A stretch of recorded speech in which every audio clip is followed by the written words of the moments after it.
wherever you may be and however you may be listening.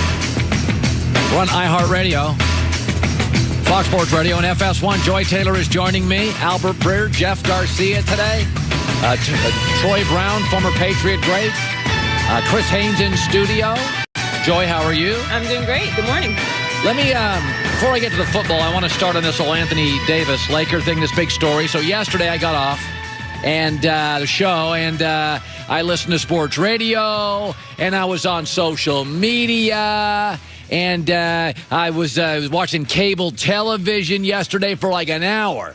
Everybody's, yeah, this is going to happen, and that's going to happen, and this is going to happen. It was a whole bunch of nobody knows anything. That's what it was. It was a whole bunch of nobody really knows exactly what's going to happen. So this is what we do. We get very excited with big trades. I do too. It's fun. It's a better story. I mean, Anthony Davis with LeBron's way better than Anthony Davis with New Orleans. He's been there for years. Who cares? So I like when stars join forces. I like it too. Here's what we know, though, about Anthony Davis.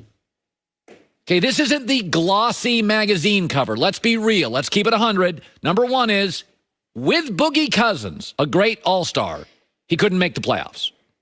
7 years, 1 playoff series win.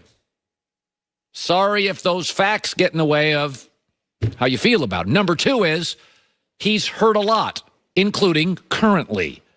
1 year he played 61 games, 164, 167, 166. Big guys don't get healthier. You do get that right. Number three is he shoots better from the outside, hits a three or two occasionally, but 70% of his baskets are right next to the hoop. You watching the current NBA?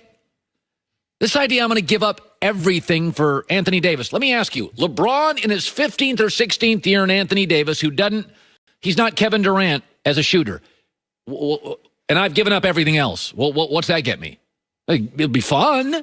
I'm not saying it's not interesting. I'm not saying it's not really, really good. I'm not being Golden State. Let's be real about this. I've seen what LeBron James does to big men. I saw what he did to Anton Jamison. I saw what he did to Kevin Love. And I saw what he did to Chris Bosh. He frustrated them. He made them into stretch fours. They got in the way of LeBron James. It's not like LeBron has a history of he's great with bigs. No, you know what LeBron's great with? Shooters. He's good with Kyle Korver. He was good when Bosh moved outside and could shoot threes. LeBron's always been great with shooters because he gets the ball, he drives the ball. He'd be great with Klay Thompson. I said earlier he'd be great with Bradley Beal. I've seen LeBron James with big guys. I saw him with Anton Jamison. I saw him with Chris Bosh. I saw him with Kevin Love. He drove those guys batty. This idea I'm going to give up everything. Time out. The Lakers have worked hard to draft and develop this young core of players. They're not terrible. They're just not great players. But Lonzo Ball's got talent. I'm going to fight to keep him. If I have to give him away to get AD, I would, but he's got value somewhere. Somebody needs a point guard who's got great vision and 6'5" and can rebound and hit threes. I'd fight to keep Kyle Kuzma. He can hit threes, good player. Going to be an 18, 20-point-a-game guy, right? I'm going to fight to keep Josh Hart. High-functioning Villanova, high IQ, can hit a three. This idea, which can give away the house to get him. That's what the Knicks did with Carmelo. And then they found out Carmelo was sitting around with no furniture around the house. Didn't have any pillows. Didn't have any end tables. Yeah, that's Carmelo. Look at me. I'm great. Big chandelier in the middle of the house. What are you going to sit on? Well, we gave everything away. This is a business, folks. You don't give everything away for anybody. I saw a story yesterday. It was like, the Knicks should give away this, and I'm thinking, I'm the Knicks. I got Porzingis. I got Kevin Knox. And I have a chance to get the number 1 pick in Zion Williamson. What do I need Anthony Davis for? That's going to be a really exciting team. That's going to be a playoff team. Tell me one time Anthony Davis has been a solution to any major NBA dilemma. Wait, been in the league 7 years. I mean, I like him. But the Lakers worked hard to draft these players and scout these players and coach these players and develop these players. I'm not giving these guys away. I'm sitting there watching yesterday cable TV sports shows, and I'm on social media and the Angry Bird Twitter, and I'm listening to radio and a lot of talented people out there, and there's a whole bunch of nobody knew anything. Let's just state the two things we absolutely know, and these can't be argued. And these are for sure. Number one, the Celtics can't trade for him yet.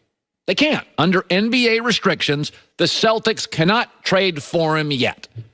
Fact. And number two, the Pelicans are pissed. And they're mad at LeBron, and they're mad at Clutch Sports, and they're mad at the Lakers, and they're not going to do them any favors. They're not going to do the Lakers any favors whatsoever. They're going to want Lonzo, and want Kuzma, and want Ingram, and want picks, and they're going to want everything. So, I understand getting excited about this stuff. I really do.